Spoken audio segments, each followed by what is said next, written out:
वक्त आ गया है आईपीएल के एक नए सीजन का और वक्त आ गया है एक रियूनियन का ईएसपीएन क्रिकेट फॉर हिंदी के दर्शकों का उनके चहीते हिंदी एक्सपर्ट के साथ। जी हाँ, बिल्कुल। Wasim Jaffer is back. Sir, आपने पंजाब का लाल छोड़ा है लेकिन हमने यहाँ पे एक लाल काउच रखा है ताकि dugout looks similar. Excited for this season, हाँ या ना? ये वो कहावत है ना, ये लाल रंग कब छोड़ेगा मुझे। तो वही है जी, बिल्कुल एक्साइटिंग है, बहुत नाइस सेटिंग है, नाइस टू बी बैक। तो looking forward to this season. और आप आए नहीं, सीजन की शुरुआत नहीं हुई कि हमें हेडलाइन ऑलरेडी मिल चुका है। एमएस धोनी नहीं करेंगे कप्तानी चेन्नई सुपर किंग्स की। एंड ऑफ एन ईरा कह सकते हैं, लेकिन दूसरी बार कहना होगा इन 2 इयर्स, क्योंकि 2 साल पहले भी कुछ ऐसा ही हुआ था। लेकिन इस बार डू यू एक्सपेक्ट कि जो 2022 में हुआ था वैसा नहीं होगा सीएसके के साथ? जी हाँ, I mean without a doubt मुझे ऐसा लग रहा है कि ये एंड ऑफ एन एरा है, क्योंकि ऐसा नहीं लग रहा है कि महेंद्र सिंह धोनी फिर कप्तान बनेंगे और फिर खेलते हुए नजर आएंगे। और ऋतुराज गायकवाड़ जो अब कप्तान बने हैं, वो थोड़ा सा मुझे फील हो रहा है कि वो लॉन्ग टर्म डिसीजन है और एक राइट डिसीजन भी है। गोइंग फॉरवर्ड हम देख भी रहे थे कि शायद ऋतुराज गायकवाड़ ही बनेंगे कप्तान। But as as it is, मतलब ये एक महेंद्र सिंह धोनी का जो एक सरप्राइज एलिमेंट होता है बिल्कुल राइट बिफोर द टूर्नामेंट, वो एक सरप्राइजिंग है। It does put a lot of pressure Rituraj Gaikwad के ऊपर, क्योंकि वो लेगेसी एक है महेंद्र सिंह धोनी की। जब वो कप्तानी करते हैं तो फैंस का जो अटैचमेंट है, वो डिसीजन मेकिंग है। जिस तरह से उन्होंने पिछले साल की टीम को चैंपियन बनाया था, बहुत ऐसे लग रहा था ऑन पेपर बड़ी ऑर्डिनरी सी टीम है, बॉलिंग अटैक नहीं है, बट स्टिल उस टीम ने चैंपियनशिप जीती। तो वो फैक्टर तो कहीं न कहीं रहेगा, इसमें कोई डाउट नहीं है। CSK with the same players but different captain, मुझे लगता है कि वो बात तो बिल्कुल नहीं रहेगी, बट और वो लेगेसी का प्रेशर मुझे लगता है ऋतुराज गायकवाड़ पे हमेशा रहेगा। पर इन अ वे जो 2022 का फियास्को था, हुँ। क्या वो गायकवाड़ को ऑलमोस्ट बेनिफिट करेगा? क्योंकि सीएसके के इस थिंक टैंक ने एक बार एक्सपीरियंस किया है कि हुँ। जब एक नॉन एक्सपीरियंस्ड कप्तान ने तमाम संभाला तो क्या हुआ। दिस टाइम यू एक्सपेक्ट कि धोनी, फ्लेमिंग जो लीडरशिप ग्रुप है, hmm. They will have Gaikwad more prepared? I think Gaikwad ने कप्तानी पहले कर चुकी है। महाराष्ट्र के लिए भी की है, थोड़ा-सा इंडिया ए लेवल पे भी की है। अ, और वो एशियन गेम्स में जी, कप्तान थे इंडियन टीम हाँ, की। तो वो मुझे लगता है कि कहीं न कहीं वो एक्सपीरियंस फ़ायदा देगा। और मैंने जितना उनको खेलते हुए देखा है, कप्तानी भी थोड़ा बहुत डोमेस्टिक पे करते हुए देखा है, एक अच्छे लीडर मुझे लगता है वो बन सकते हैं। महाराष्ट्र एक अच्छी टीम है उनको। और सबसे इम्पोर्टेंट चीज़ कि जब वो कप्तानी करते हैं, उनका अपना परफ़ॉर्मेंस कभी गिरा नहीं है। बड़े-बड़े स्कोर हमको देखने को मिले हैं। वो एक अच्छी साइन्स है। बट फ्रेंचाइज़ क्रिकेट थोड़ा डिफरेंट कप ऑफ टी है। But with Dhoni around, with Fleming around और जो दूसरे भी सीनियर प्लेयर्स हैं, मुझे लगता है ही विल बी बेनिफिटेड, इसमें कोई डाउट नहीं है। वो प्रेशर तो रहेगा, इसमें कोई डाउट नहीं है। और कभी-कभी जब धोनी पीछे होते हैं विकेट के पीछे, तो वो एक कप्तान पे अलग प्रेशर होता है कि आप जो भी डिसीजन लेते हो, तो यू ऑलवेज़ क्वेश्चन कि क्या ये सही है? क्या धोनी इससे सहमत है या नहीं है? और धोनी कम बातें करते हैं, हम सब जानते हैं कि मैच के बीच में तो वो आएँगे नहीं आपको ज़्यादा हेल्प करने, तो वो प्रेशर रहता है, आई फ़ील। और वो कहीं न कहीं थोड़ा-सा मुझे लगता है ऋतुराज गायकवाड़ को वो होगा। जब धोनी खेलते हुए होंगे, तो वो किसी भी कप्तान के लिए चीज़ें आसान नहीं होंगी। धोनी के रोल के बारे में क्या अनुमान लगाया जा सकता है? क्योंकि पिछले सीजन मोटा-मोटी वो एज़ कैप्टन ही खेले थे। पूरे सीज़न हुँ। में 12 पारी में बल्लेबाज़ी की, लेकिन टोटल 57 बॉल्स ही खेले थे। हाँ। डू यू एक्सपेक्ट कि शायद वो हर मैच ना खेले, कभी इम्पैक्ट बेंच पे रहें? क्या उम्मीद है आपकी? जी हाँ, ये भी पॉसिबल है।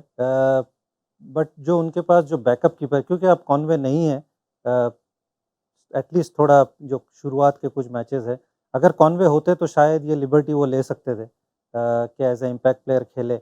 बट जो दूसरे उनके पास कीपर है, वो अंडर 19 के अरावली अविनाश हैं। अंडर 19 वर्ल्ड कप अभी खेल के आ रहे हैं। तो for him to play straight away, क्योंकि वो नो मैटर धोनी कितनी क्रिकेट नहीं खेलते, उससे कुछ फ़र्क नहीं पड़ता है। क्योंकि वो जब आते हैं वो नंबर 7-8 पे, और वो क्रंच सिचुएशन होती है, he almost delivers time and again. तो वो किसी अंडर 19 प्लेयर से एक्सपेक्ट करना मुझे लगता है बहुत, क्योंकि वो पोजीशन बड़ी क्रिटिकल है। तो आई फ़ील कि शायद खेलते हुए दिखें, you never know with Dhoni. But अगर वो हैं फिट, उन्होंने काफ़ी मेहनत की है, नी की सर्जरी की है, रिहैब काफ़ी किया है। लेकिन अगर वो खेल रहे हैं तो मुझे लगता है कि सब्सटैंशियल रोल मुझे लगता है प्ले करेंगे। तो चलिए 2024 में ना धोनी कप्तान, ना रोहित कप्तान, ना कोहली कप्तान, ट्रूली कैन से कि एक नया दौर शुरू हो रहा है आईपीएल के कप्तानों के तहत। अब कोहली पर अगर रुक करें, उनके लिए हर सीज़न इम्पोर्टेंट होता है। इस आईपीएल के बाद एक टी20 वर्ल्ड कप है।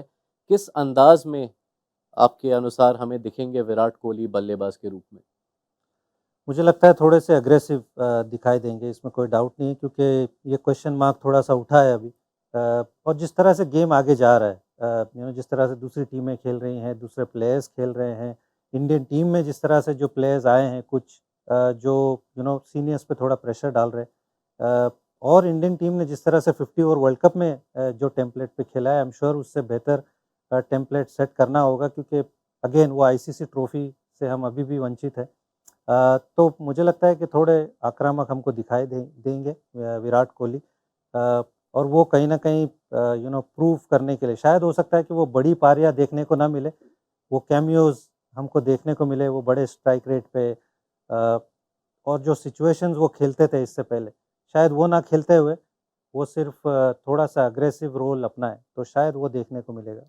उनकी टीम की ओर अगर ब्रॉडली देखें, आई नो वो कप्तानी नहीं करते हैं, लेकिन आइडेंटिटी तो आरसीबी की विराट कोहली के साथ फिक्स्ड है ही। अ, नाम बदल लिया है, बैंगलोर से बेंगलुरु, जर्सी का रंग बदल लिया है, एक तरह से इतिहास भी बदल लिया है, क्योंकि विमेंस टीम ने फाइनली वो टाइटल डक को ब्रेक कर दिया। पर एक आंकड़ा चल रहा है, 2008 से कभी चेन्नई में चेन्नई को नहीं हराया। क्या वो बदल सकेंगे इस सीज़न? थोड़ा मुश्किल है, मुझे ऐसा लगता है, क्योंकि बहुत जो मैं स्क्वाड को देख रहा हूँ आरसीबी के, बहुत बैटिंग पे ऐसा लगता है कि डिपेंडेंट है। अगेन लास्ट ईयर भी थोड़ा सा ये था, और लास्ट ईयर से मुझे लगता है कि थोड़ा सा बॉलिंग भी थोड़ी डिप्लेटेड है।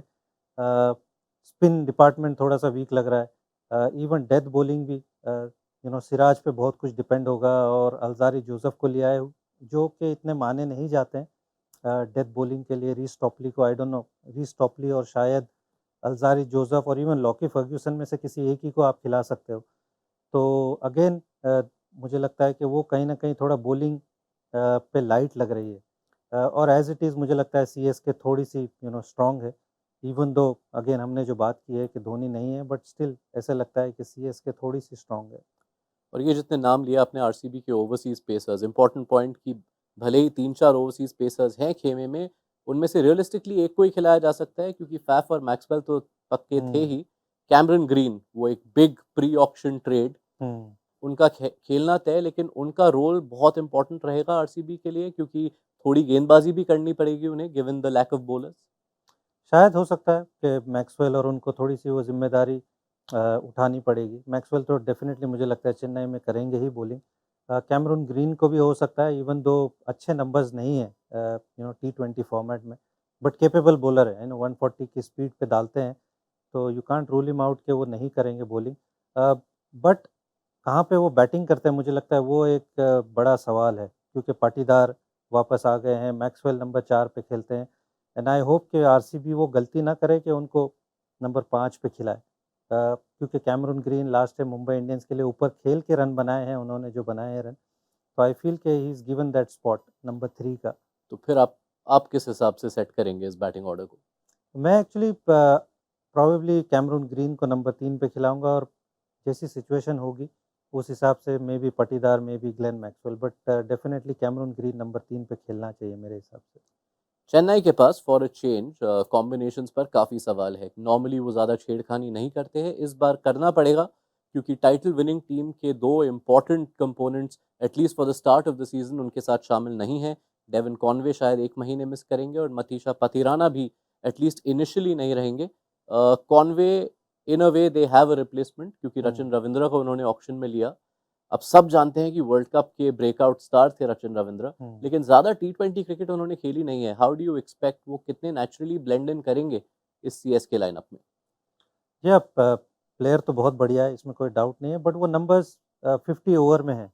इवन अभी टेस्ट क्रिकेट में भी बड़ा अच्छा परफॉर्मेंस किया। अ, तो उनके अंदर क्षमता तो है, इसमें कोई डाउट नहीं है, और बहुत अच्छी फ्रेंचाइज़ के अंदर है। तो आई फ़ील कि he will gel in nicely, और शायद वो थोड़ा एक्सटेंडेड रन भी उनको मिलेगा। तो left hand, right hand combination Rituraj Gaikwad that also helps. तो आई फ़ील कि और एक अनदर थिंग कि वो एक as a left arm spinner भी आपको कुछ ओवर्स दे सकते हैं वाइल प्लेइंग इन चेन्नई, तो वो ऑलवेज हेल्प करता है। तो आई फील के ऑटोमेटिक सिलेक्शन है मेरे हिसाब से, क्योंकि डेविन कॉनवे नहीं है, आपके पास बहुत अच्छा रिप्लेसमेंट है रचिन रविंद्रा है, और जिस तरह से उनका परफॉर्मेंस रहा है, मैं सरप्राइज नहीं होऊंगा कि he'll again start performing in this format also. Pathirana की एब्सेंस ज़्यादा खलेगी क्योंकि एक बहुत स्पेसिफिक रोल निभाते थे। तकरीबन 2/3 ऑफ हिज ओवर्स ही बोल्ड डेथ ओवर्स में, आखिरी 5 ओवर में। ऑप्शंस हैं टीम में, शार्दुल ठाकुर अब वापस आ चुके हैं सीएसके में, मुस्तफिजुर रहमान को उन्होंने ऑक्शन में लिया, साथ में तुषार देशपांडे और दीपक चहर। लेकिन ये जितने भी बॉलर्स हैं लास्ट सीजन डेथ ओवर्स में दे वर्ंट वेरी सक्सेसफुल, काफ़ी रन्स लीक किए थे। तो पथिराना के एब्सेंस में क्या बॉलिंग कॉम्बिनेशन आप देखते हैं? मेरे ख्याल से जो नाम आपने लिए, क्योंकि अगर रचिन रविंद्र खेलते हैं, डैरल मिचेल तो डेफिनेटली खेलेंगे, और शायद कंडीशंस को देखते हुए मोइन अली भी खेले। तो ये 3 आपके पास अगर ऑप्शंस हो गए, तो थीक्षाना में भी हो सकता है कि आपके शायद वो चौथे ओवरसीज़ प्लेयर हो, और आपके पास शार्दुल, दीपक चाहर और मे बी मुकेश चौधरी वापस आए हैं, इवन दो उन्होंने ज़्यादा क्रिकेट नहीं खेली है, बट अगेन एक लेफ्ट आर्म सीमर का आपके पास ऑप्शन होता है।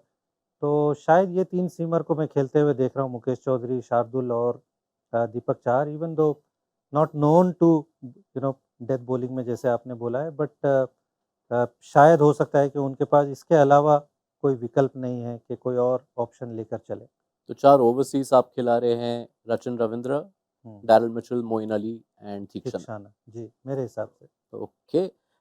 बैंगलोर की बल्लेबाजी पर एक फाइनल नज़र। अब कोहली की बात हमने की। कोहली और फाफ टू प्लेसी दोनों चेपॉक में स्ट्राइक रेट उनका काफ़ी लो है। हुँ, कोहली बतौर स्पिन एक लॉन्ग रनिंग किस्सा है जो आई एम श्योर हम सीज़न के थ्रू कवर करेंगे। हुँ, इसके साथ नॉर्मली प्रेशर आता है ग्लेन मैक्सवेल पर, यूजुअली बहुत सक्सीड करते हैं, लेकिन इस टीम में उनके सामने एक खिलाड़ी रविंद्र जडेजा के रूप में जो उन्हें अक्सर आउट करते रहते हैं। तो ये हुँ। एक डिफाइनिंग मैचअप इस मैच में। आई थिंक सो, बिल्कुल, और थोड़े से बहुत इंस्टिंक्टिव प्लेयर है ग्लेन मैक्सवेल, इवन दो आपने उनके सामने बहुत अच्छे नंबर्स रहे हों पहले भी, बट वो सिचुएशन आएगी तो ही बैक्स हिज गेम। तो मुझे लगता है कि कहीं ना कहीं वो कोहली और Faf du Plessis plus Cameron Green का रोल बड़ा इंपॉर्टेंट होता है कि वो शुरुआत कैसे मिलती है। ग्लेन मैक्सवेल मैक्सवेल के साथ आप कंसिस्टेंसी नहीं जोड़ते, क्योंकि वो जिस तरह के प्लेयर है, इधर आपको मैच जिताएंगे या फिर वो ज़्यादा वक्त नहीं लेंगे। तो मुझे लगता है कि ऑब्वियसली थोड़े से स्पिन फ्रेंडली कंडीशन में यू फील के मैक्सवेल के नंबर्स इतने अच्छे नहीं होंगे। जडेजा ने कई मरतबा आउट किया है, बट आई फील कि जो अदर प्लेयर्स हैं, इस सीज़न अगर उनको अच्छा करना है तो पटीदार का खेलना इम्पोर्टेंट है। लास्ट सीज़न वो नहीं थे। दिनेश कार्तिक को एज़ अ फिनिशर थोड़ा-सा अपना लेवल ऊपर करना होगा। लास्ट सीज़न बड़ा ऑर्डिनरी सीज़न गया है। तो ये सारी चीज़ें मुझे लगता है बहुत बड़ा फैक्टर है। एंडी फ्लावर आए हैं, मैं उनका बहुत बड़ा वो हूँ एज़ अ कोच। तो हिल समहाउ मुझे ऐसा लगता है कि वो कहीं न कहीं वो फाइंड करेंगे रास्ता to win more games than they did last year. Okay, more games than last year, but आप कह रहे हैं शुरुआत इस मैच में यू आर बैकिंग सीएसके। बिल्कुल। चलिए, तो वसीम जाफर की राय है कि Chennai Super Kings even under Rituraj Gaikwad एक सक्सेसफुल शुरुआत करेंगे, पर क्या बैंगलोर 2008 के बाद पहली बार चेपॉक में चेन्नई के खिलाफ जीत दर्ज कर सकते हैं? बताइए हमें कमेंट सेक्शन में, और जुड़े रहिए ESPN cricket for time out Hindi के साथ।